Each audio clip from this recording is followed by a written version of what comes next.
All right, let's take a little tour through the mind of MAGA. Donald Trump holding this rally for Mary Miller in Mendon, Illinois over the weekend. We looked at some of the things Donald Trump had to say. We talked a little bit about things Mary Miller has said. Let's now look at the attendees.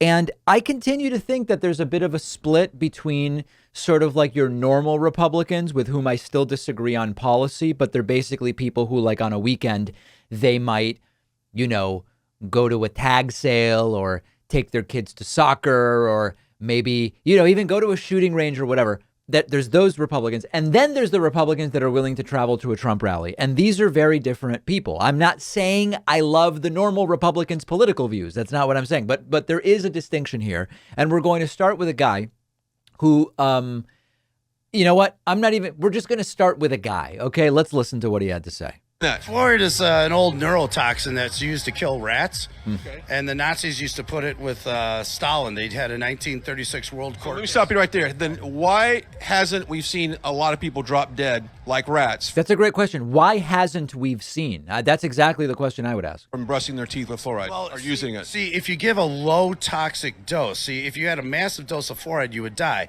Now, on your tube of toothpaste, it does say contact the emergency room if you swallow a pea drop size. It actually has that warning on the tube of toothpaste, and there are thousands of visits every year for over fluoridation toothpaste. But that's a minor issue. Putting it in the water, oh God. Do you know that extrapolated study for fluoride safety was very simply done with topical fluoride on a tooth in a laboratory? Ingesting fluoride was never studied. Kind of like the SM-102 of the ingredient of the vaccine. Okay, so let's stop you right there, because I got a lot of people right now that are going, wait a minute. He just said that if I swallow toothpaste, You have to go to the emergency you're going to go to the emergency room. Well, it Okay. says it on the Now, normally it says if more than is used for brushing is swallowed. Like, I know it doesn't even matter. You know, and I know that these are completely closed forms of thinking. But what it actually says is if more than is used for brushing, but put that aside. tube of toothpaste. It says it on the box. Okay, so, fluoride aside. Let's push that aside. Tell me how you got, mercury, we'll push that aside too. Let's push all chemicals on the chemical table to the side real quickly. I'm the world expert on chemicals and biological warfare. Oh, let's not talk about that right now. I want to talk about how you got 15 million Democrats to vote for President Trump. Oh, on a handshake on my reputation of being the holistic guru of the world. You shake 15 million hands? So obviously that's very significant mental illness, and it's treated as normal. It's treated as political discourse. It's treated as these are the constituents of a political movement. And we don't want to stigmatize mental illness. It's not about making fun of it, but it is important to point out when you have a political contingent that whose origins are a complete disconnect from the real world. So when we talk about, there's gradations of this. There's gradations. The Comet ping pong stuff that was heavily influenced by complete paranoid delusions being suffered by many of the people who were promulgating that stuff. And it's all gradations. Thinking taxes should be lower is not this. This is on one end, right? Thinking we should have a lower tax rate is on the other. And in the middle, there's a whole bunch of different stuff. And much of it has just become accepted as valid political discourse. Very, very crazy stuff. Here's one woman who was asked, what are Trump's biggest accomplishments? This is a big Trump fan. It's funny that she even struggles to explain what they are. On ground here, favorite thing that President Trump did while he was in office was what? Yeah. Oh, gosh. Helping the military. Military seems to be a very popular subject. I love how the interviewer is like, there you go. It's almost like dealing with someone who can't think. And then they come up with something, like, can you tell us what year is it? Well, it's 2022. Yeah, 2022. Good. There you go. I mean, he's treating her like she's an invalid. But the point here is they don't even know why they like Trump. Yeah, and allowing more prayer. Yeah, allowing more prayer and helping the military are the big accomplishments of Trump. Here's a gentleman who claims to be former law enforcement, who his big thing is gun rights. I'm just going to tell you, I'm a retired law enforcement. Hey, I'm a lifetime member of the NRA. Yep. I'm all about the Second Amendment. I feel safe standing right next to you, I'll tell you that. Thing. He's my next door neighbor. Hey, I'm all about the Second Amendment. And what do do you think? Yeah. You know, there's a special snowflake feel to a lot of these Trump supporters, and let me explain what I mean by that. One of the things I've talked about before is that to some degree, this entire narrative that exists, it's caricaturized as being more on the left of everyone is special and everyone is, whatever.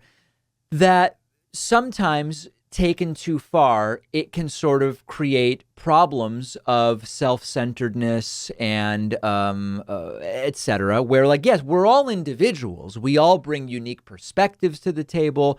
Everyone deserves to have their ideas heard, and children should be celebrated. That's all true. But at the same time, we're all one of 8 billion people.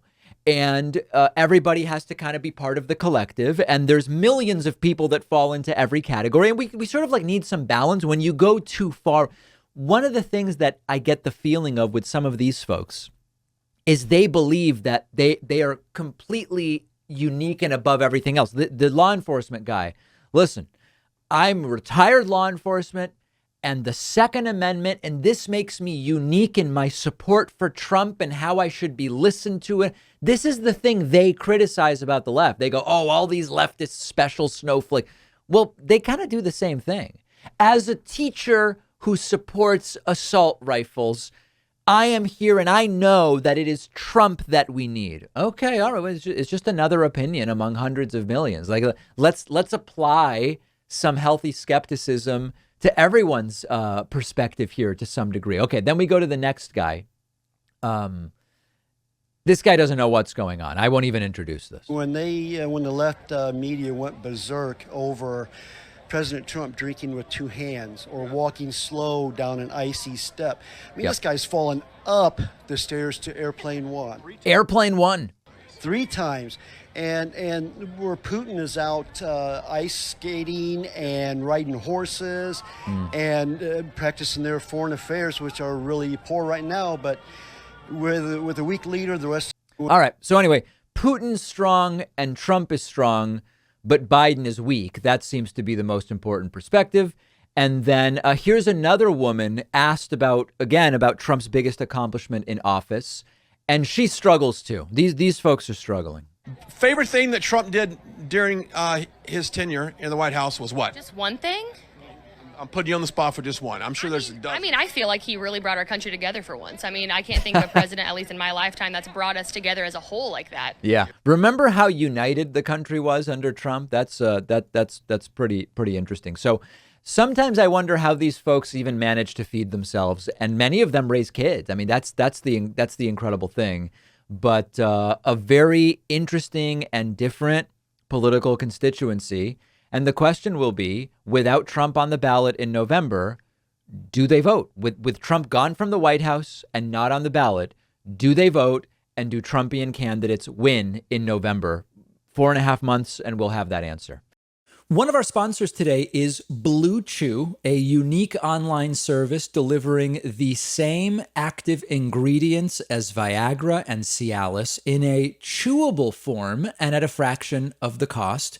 And they're giving my audience an entire month's supply for free. So if you think you could benefit from an extra boost of confidence when it's time, all you have to do is take a short quiz on their website. A licensed doctor approves your prescription. The medication comes straight to your home within days in a discreet package. No driving around to the doctor's office or the pharmacy. No waiting around. No awkward conversations with your doctor.